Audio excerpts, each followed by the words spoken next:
kulanti wacan oo wanaagsan daawadayaal meel kastoo aad joogtaan ku soo dhawaada barnaamijka falanqaynta dhacdooyinka oo aad inta badan ka daawataan channelka nuxurka dhacdooyinka oo markaasi aan dul istaagno waxyaabaha markaasi ka cusub dunida iyo waxyaabaha soo cusboonaaday. barnaamijka qodobada aan idinku haynana waxaa ka mid ah dunida oo aad uga cabsi qabta in uu bilowdo dagaalkii saddexaad ee adduunka. dalka Poland oo qayladhaan afka furtay maanta iyo ra'iisul wasaarihiisa oo hadlay iyo waliba hogaamiyayaal kale oo reer galbeed oo ku jira Jarmalka, Faransiiska oo iyaguna wadnaha farta ku haya. qodobadaas iyo qodobo kale oo xiiso leh ayaa idinku haynaa barnaamijka nuxurka dhacdooyinka oo inta badan ka daawataan channelka nuxurka dhacdooyinka. daawada haddaad nagu cusub tahay channelka subscribe noo saar, barnaamijka like garee, share garee si uu dad badan u gaaro. waa mahadsantahay. aan ku bilownay sida intiina badan ba laga yaabo inaad la wada socotaan dagaalka Ukraine ayaa waxaa laga baqayaa inuu horseed u noqdo dagaalkii saddexaad ee adduunka, iyadoo maanta hogaamiyayaal badan oo reer galbeed ay bilaabeen in ay afka ay furtaan kadib digniintii uu jeediyey madaxweynaha dalka Ruushka Vladimir Putin.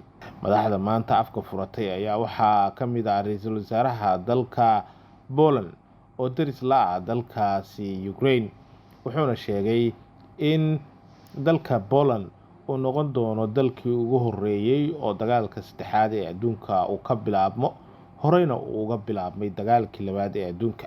waxa uu yiri sababta ugu muhiimsan ee uu u qarxay dagaalkii labaad ee adduunka waxay ahayd duulaankii Jarmalku uu ku soo qaaday Poland ma noqon doontaa ayuu isweydiiyey barta sirta ah ee uu ka bilaaban doono dagaalka saddexaad ee adduunka.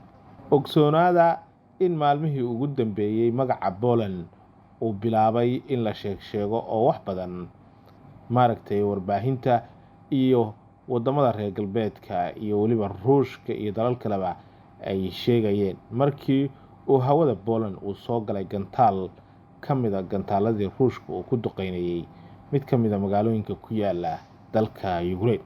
maalmo ka hor warbaahinta Ruushka ayaa waxa ay ku dhawaaqday inuu Ruushku uu duqeeyo xarun qarsoodi ah oo taliska NATO uu ku leeyahay gobolka Joseph ee Ukraine.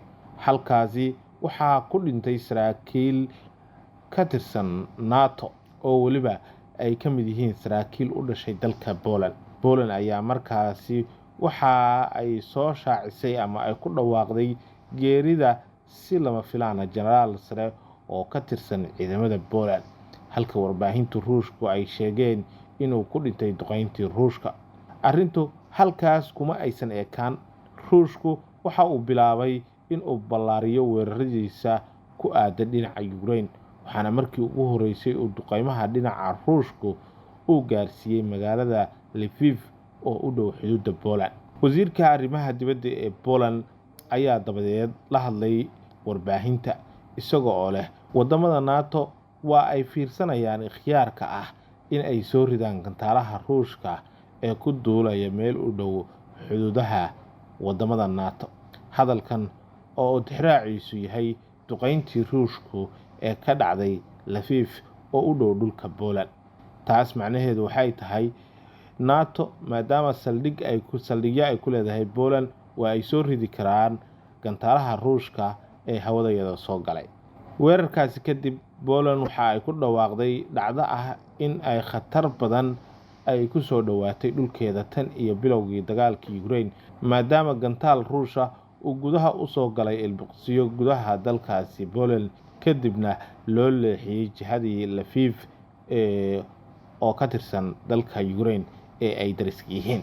dhacdadan kadib Poland waxa ay u yeeratay safiirkeedii u fadhiyay dalka Ruushka u joogay, laakiin wasaaradda arrimaha dibadda ee Poland waxa ay sheegtay in safiirku uu si kumeel gaar ah uga baxay dalkaasi Ruushka oo aysan hadda suuragal ahayn in uu dib ugu laabto Moscow.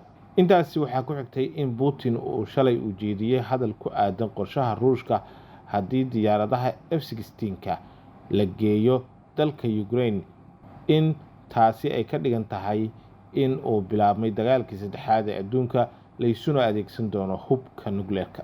sida aad la socotaan sanado ka hor Mareykanka iyo wadamada Yurub waxa ay bilaabeen inay tababaraan duuliyayaasha u dhashay dalkaasi Ukraine si ay u adeegsadaan diyaaradaha F-16. Hadda waxaa la gaaray waqtigii diyaaradahaasi la geyn lahaa Ukraine.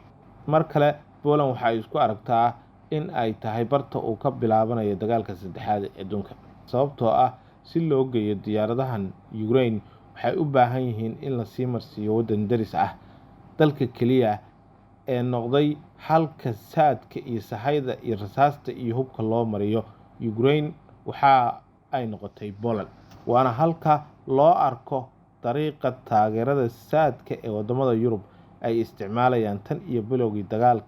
Aan u qaadano in diyaaradahaasi la geeyaba kaba soo qaad dalka Ukraine.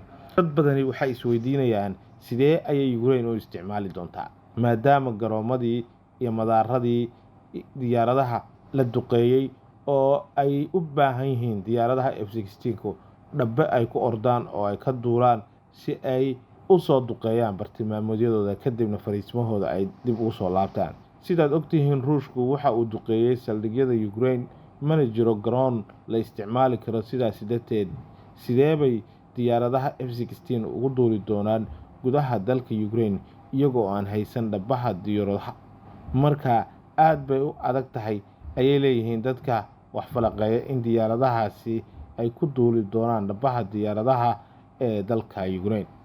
Dabcan waxay sheegayaan dadka wax falaqeeya in diyaaradaha F-16 ay u baahan yihiin dal kale oo ay ka duulaan, dalkaasina inuu noqon karo dalka Poland oo kaliya. Waana sababta Poland ay xilligan walaaca ay u muujinayso, isuna aragto in ay tahay dalka uu ka bilaabanayo dagaalka saddexaad ee adduunka. Waxaa jirtay warbaahinta qaar oo shalay tabinaysay in Putin uu ku hanjabay in goob kasta oo ay ka soo kacaan diyaaradaha F-16 in Ruushku ay uga dhigan tahay bartilmaameedyada sharciga ah oo ay tahay inay weeraraan. Taana waxa ay ka dhigan tahay in Ruushku uu duqeyn doono Poland. Taas macnaheedu waxa weeye in ay Poland noqonayso dalka Ukraine ku soo xiga oo uu duqeeyo Ruushku ama uu weeraro. Hagaag, maxay ka dhigan tahay duqeynta Ruushka ee markaasi Poland?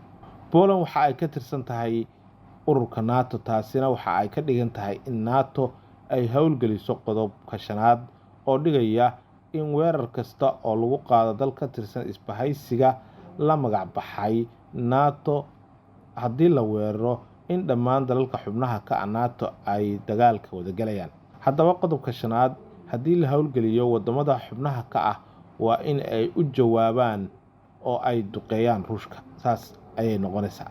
Wax yar uun ka hor maanta waxaa jiray hadal xiise leh oo uu jeediyay ra'iisul wasaaraha Poland.